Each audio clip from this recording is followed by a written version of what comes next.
December 3. Hala, birthday ni Kuya Kenkoy! Ma! Sabihin mo nga kay Kuya Kenkoy happy birthday! Yan, ako pa talaga inutusan mo. Itong batang to. Iya, pasabi kay Kenkoy happy birthday. Ano ba yan? May ginagawa eh.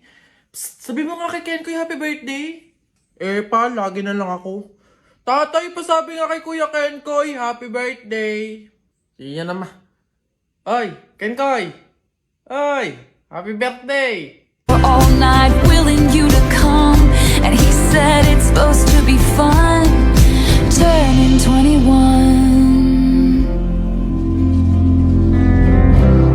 I don't know about you, but I'm feeling 22. Everything will be alright if you keep me next to you. Bes, ano? Anong Tagalog ng per minute? Kada minuto?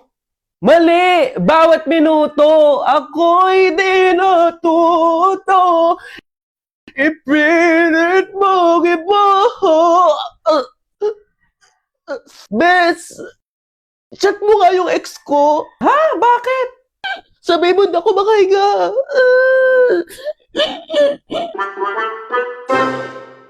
Down to my last dime mix, be happy. I know where I'll be, right by your side, 'cause she is the one. Hay nako, may pag-asa ba ako?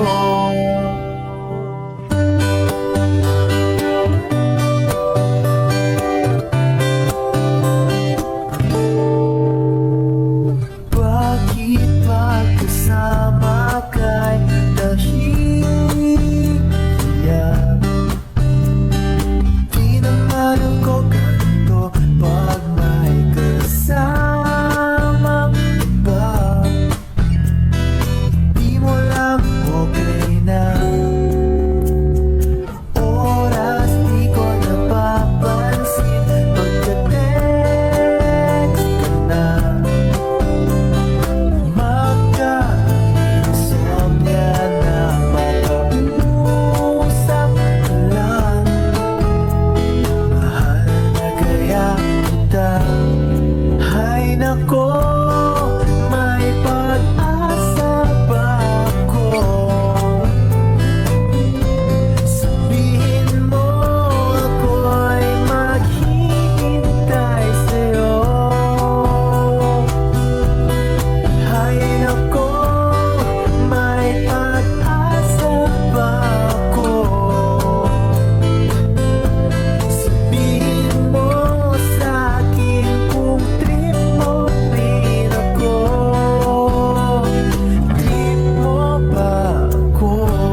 May gala kasi kami ng tropa mamaya. Hingi lang sana ako kahit mga 1 tipip lang.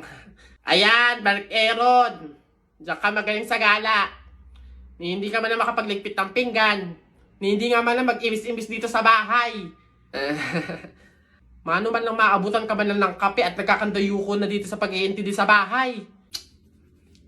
Kung kayo madukot din at makuha kayo ng kung sino dyan, maaksidente pa kayo, edi isipin pa namin kayo.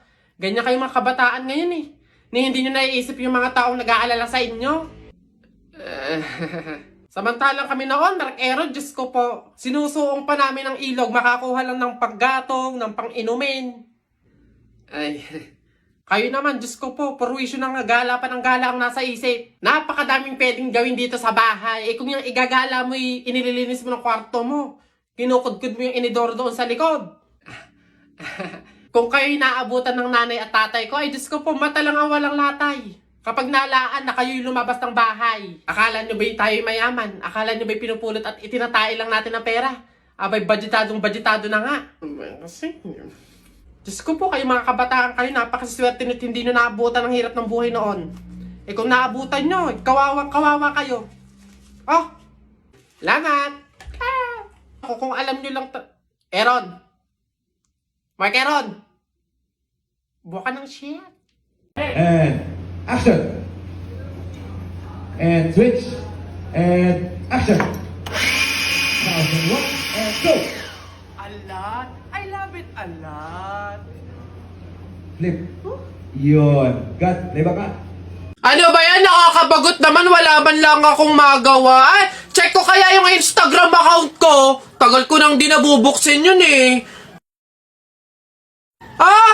2 followers lang? Daya naman, di man na nadagdagan. Tagal ko na itong hindi nabubuksan eh. Daya, bakit kaya... Oh, si Jepo ito ah. Hala, sikat pala siya sa Instagram. Kaya siguro siya sumikat sa Instagram. Magaganda kasi ng mga pormahan ni Jepo eh. Gagayain ko to para sumikat din ako. Ganito yun eh. Ito yun eh. Isa pa. May isa pa yun eh. Ano pa ba yun? Ayaw, meron pa, wait lang. Ganito yun eh.